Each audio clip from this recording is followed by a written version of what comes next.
and welcome to Dartmoor Skies at Night episode 4.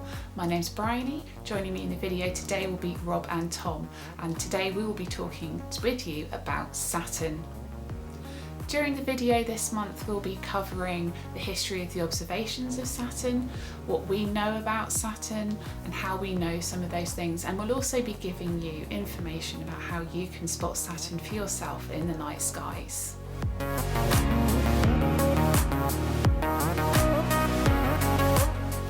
As a clearly visible wandering star, Saturn was observed by ancient cultures.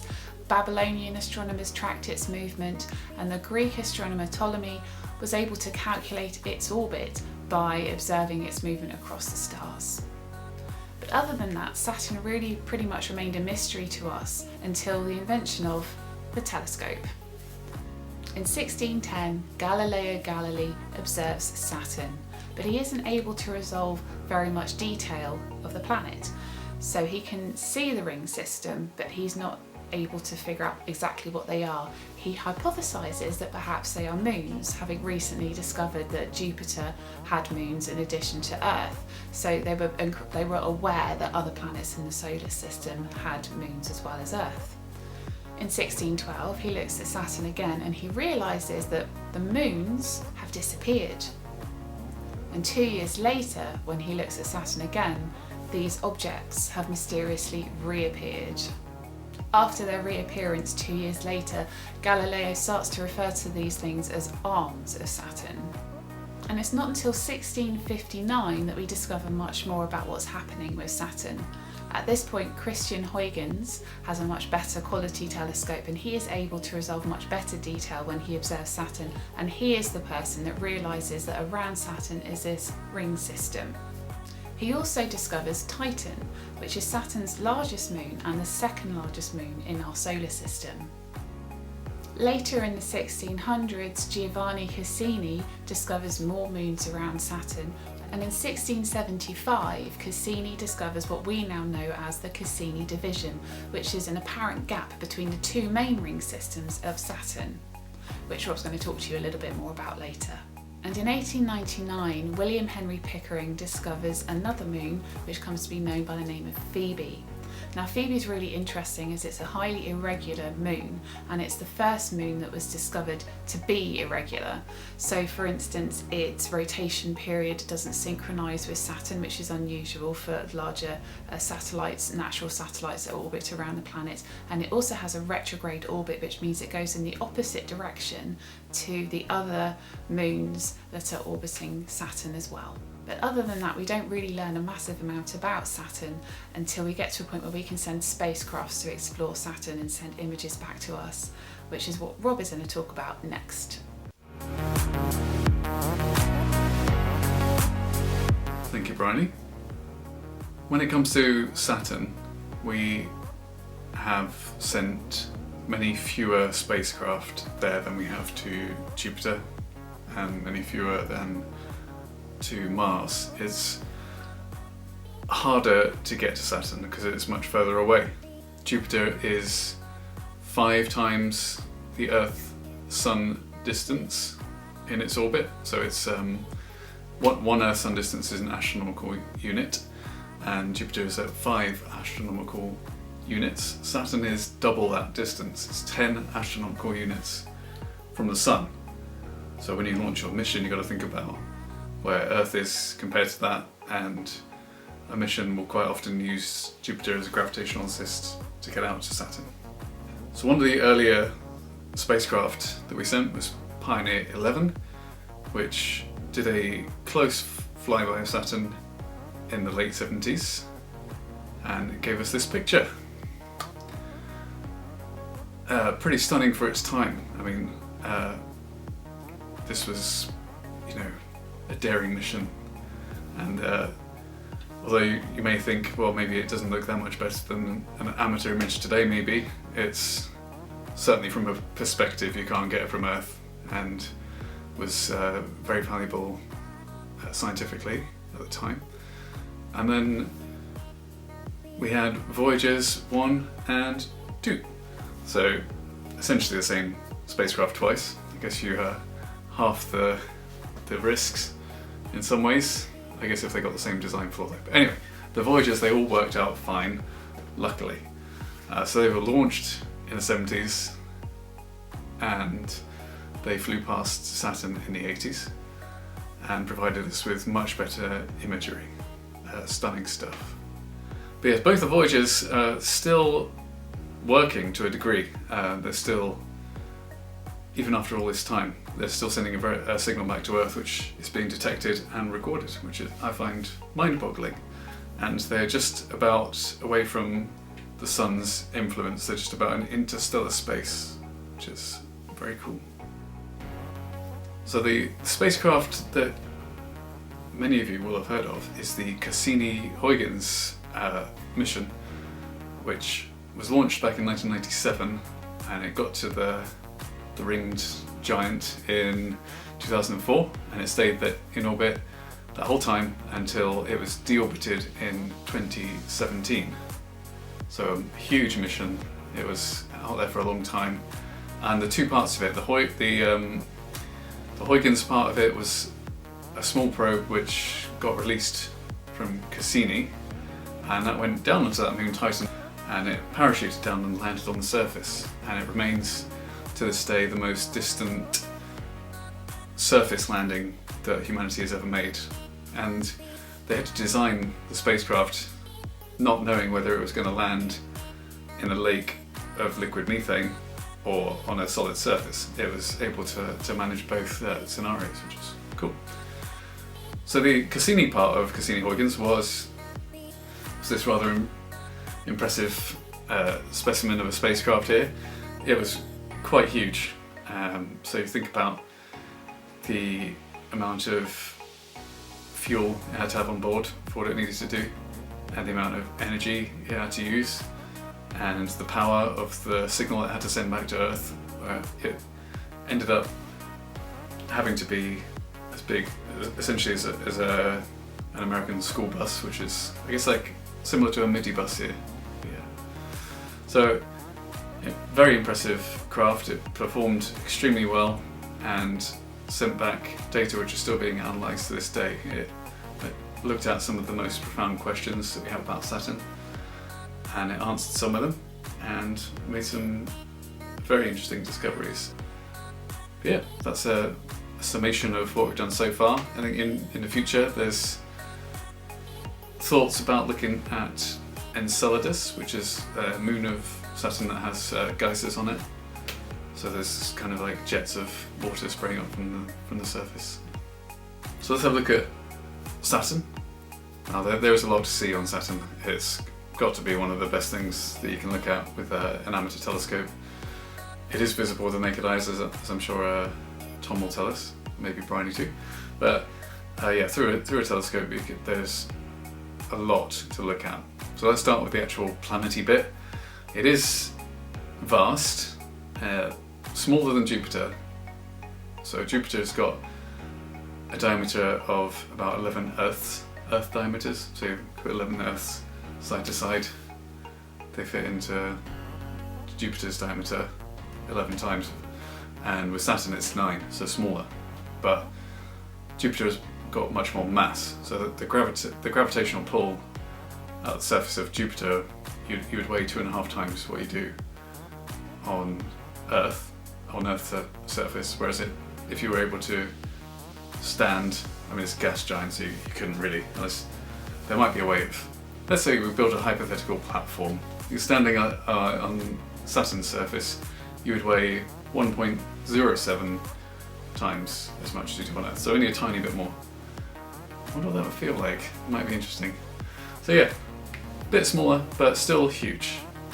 Saturn rotates on its axis very fast, and as with Jupiter, it's squashed at the poles. Sometimes you can even see that in an amateur scope.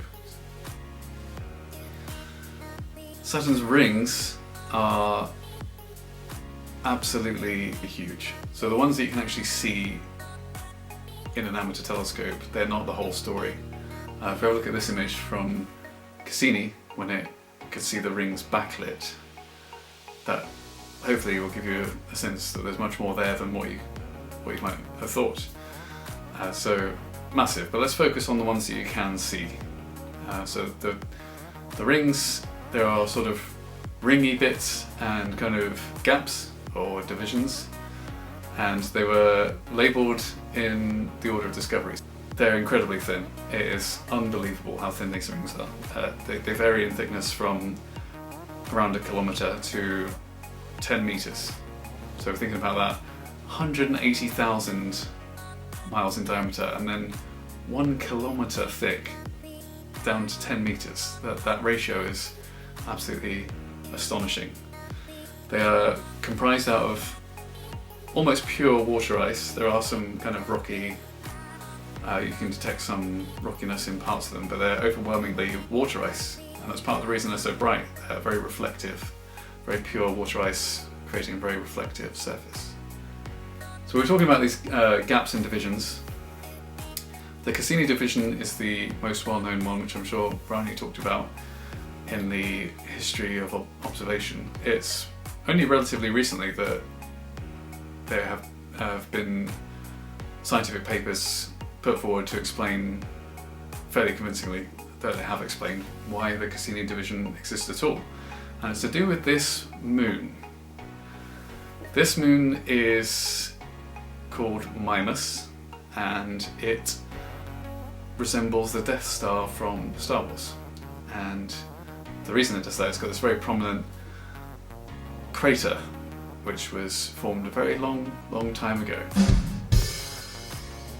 Where were we? We were talking about the Cassini division. So the Cassini division has an orbital resonance with Mimas. So what's happening is that all of the particles that make up the rings are in orbit around Saturn, just like the moons are. So they're going around and around. And if we could put some particles in the Cassini division that we could sort of follow, they go around once for every time Mimas goes around twice. So they keep having this situation where Mimas is, that orbital resonance just causes a small gravitational pull to add up over time and slowly but surely get rid of most of the stuff that would have been in the Cassini division. So at the moment Saturn has the highest number of confirmed moons at 82. This is at the time of recording in the summer of 2020, because there are undoubtedly going to be more discovered. Jupiter at the moment I believe is 79, thereabouts, so it is a tight run race.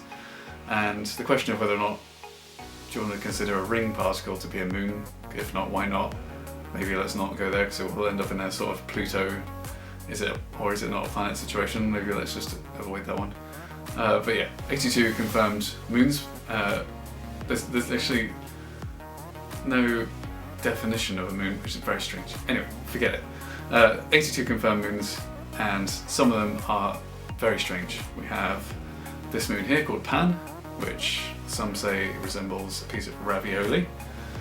There is this moon Iapetus, which is distinctly two-toned. It has kind of dirty side and a clean side. Very strange. Titan, of course, we were mentioning earlier. Unbelievably interesting moon, as long as you can see through the atmosphere. So naturally, I'm going to wrap up my little segment by exploding Saturn. Hope you enjoy that, and over to Tom.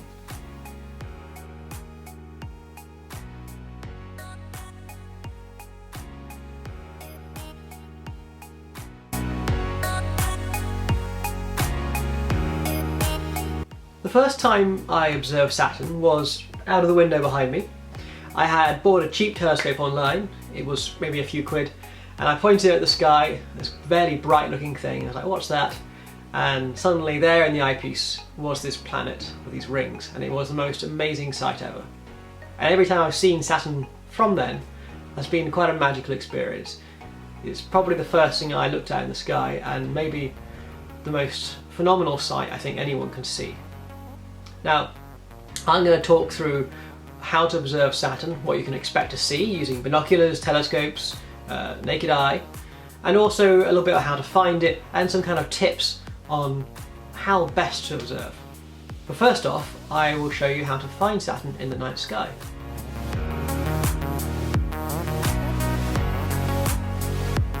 So to observe Saturn, we first need to find it in the night sky.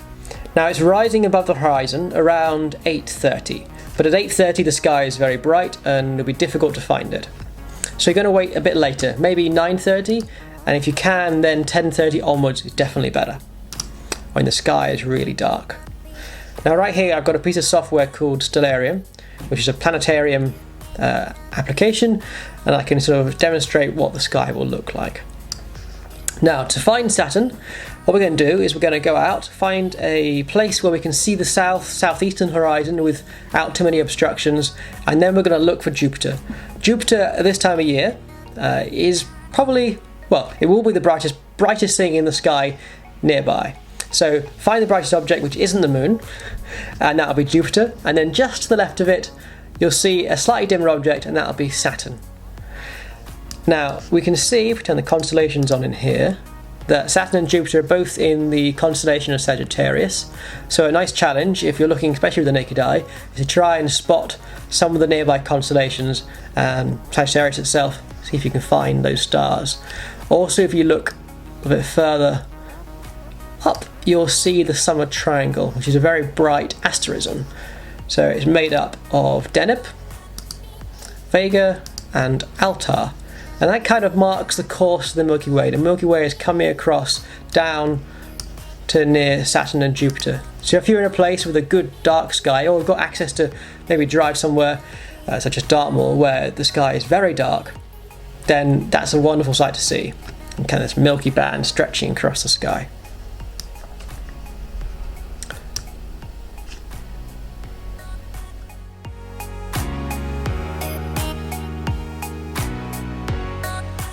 So when it comes to observing Saturn, there are a few ways to do this, the main ones being binoculars, telescopes, or by the naked eye.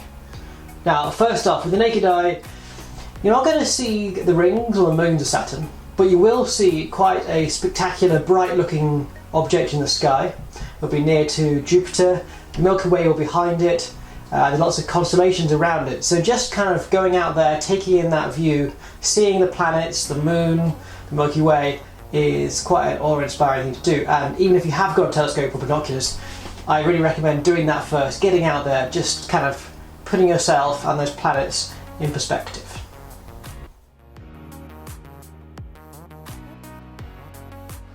So the next step up from observing Saturn with the naked eye is to use a pair of binoculars. A lot of people have got binoculars already, so they're quite a good tool for that. They're really easy to use and give you a great wide field of view. Now you're not going to see as much detail with binoculars, but it's still an impressive sight. So I've got a couple of pairs here. This is a fairly, well, it's a normal size pair of binoculars. It is a 20 by 50, so it gives you a 20 times magnification. It's got a 50mm aperture on the front lens. Now these will allow you to see that Saturn has got some kind of disk around it. Not much detail there, but you'll see that something's there. You'll also be able to see Titan, which is the second largest moon in the solar system. It's a huge planet-like moon with a very dense atmosphere, and that will appear like a little dot just to the left or right, depending on the phase. Now I've also got a much bigger pair of binoculars here. So these are got 25 times magnification and a 100mm aperture at the front. And with those you can really see that there is a disk. You can kind of see the gap between the disk and the planet, and you can very clearly spot Titan. So it depends on what you've got. If you've got a pair, they're great, use them. A trick to using binoculars is that you need some kind of support, some kind of stability. If you just hold them up, you'll find it really hard to see anything because you wobble around. Even if you think you're being stable, you're wobbling, especially such a tiny object. So if you've got a tripod that will fit them, this has got a tripod for example, that's really cool. If not, then something like a bean bag or a towel, just kind of bunched up underneath the binoculars and then place that on a table or back of a chair so you can get down behind. That will give you enough stability to kind of easily see Saturn and its moon.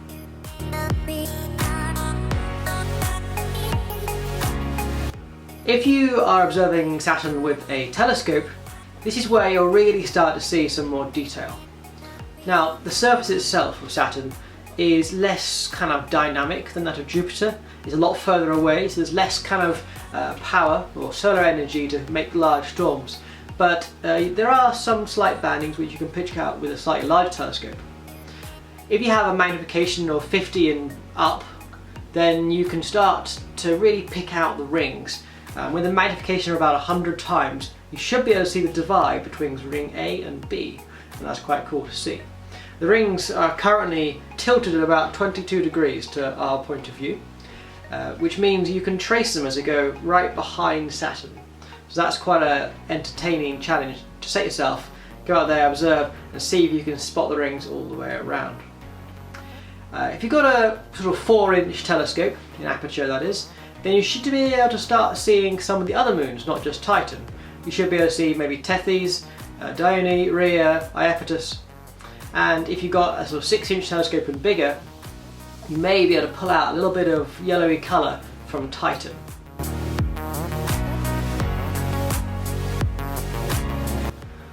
So before we go outside and start observing, there are a few things we can do to prepare ourselves to make the whole observing session a lot easier. The first thing is, think about your location. Obviously, we said earlier you don't want any obstructions between you and what you're looking at, trees, houses, so on, but also street lamps and other buildings. If there's lots of light, your view won't be so good. Also, any white light like street lamps or your phone, torches, nearby windows, they will reverse the effect of your eyes becoming accustomed to the dark. When you go outside, your eyes start to dilate, you start producing some chemicals which help the whole process of seeing in the dark. And any white light will stop that. So, good thing to do is go out a bit earlier, let yourself relax, and just your eyes become accustomed to the dark. The next really important thing to bear in mind is always allow your equipment to cool down to ambient temperature. This includes binoculars. So take them outside, leave them to cool for, I don't know, 15 to 30 minutes depending on how big they are, and allow them to fully acclimatise. If you don't do this, then differences in heat inside the telescope or binoculars will cause really bad distortions to your images when you're trying to view Saturn. Another really important aspect to consider is the weather. The big one here, of course, is clouds. We don't want clouds because if they get in the way, we can't see what we're looking for. But a slightly less tangible effect is known as astronomical seeing. And this is where light from the planet or stars is distorted by the Earth's atmosphere. So perhaps you've seen when you look over a really hot fire or a stove, maybe even a candle, a kind of shimmering of the light, a distortion, a sort of ghost-like effect. And this is where light is being distorted as it travels from hot to cold air. Hot and cold air have got different densities and that refracts the light, giving it kind of an odd pattern. Now the same exact effect happens in the atmosphere of the Earth. As the light from the stars, planet, travels from hot to cold sort of pockets of atmosphere, it becomes distorted. This makes stars twinkle, but also when we're magnifying something like Saturn, which is quite a small thing, it can really distort our image. Now it's hard to get an idea of what the seeing is going to be like on any particular night, so sometimes you just have to keep trying. Like one night will be terrible, one night will be really good. Sometimes it may vary over a matter of minutes, so be patient. If you don't get a good observing session one night, try again, or just wait a few minutes, go out, not so good, keep observing for a few minutes, still not so good, come back in 10 minutes and see what it's like. So astronomical seeing, patience here is key, and bear in mind that often it's not your fault, it's just the atmosphere being annoying. If you're using a telescope to observe, then start with a low power and work your way up to higher magnifications. That will enable you to find Saturn easier, but also kind of give you an idea of how good the atmosphere is. If you jump in with a high power, you might find the seeing is too bad and you just can't see anything. So starting with low power and then working your way up is the best way to do that. If you're using binoculars, once again, stability, get yourself some kind of support, even if it's just a beanbag on the edge of a table.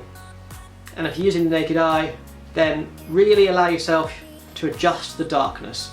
Go out there, sit for a while, and take in the whole sky along with Saturn.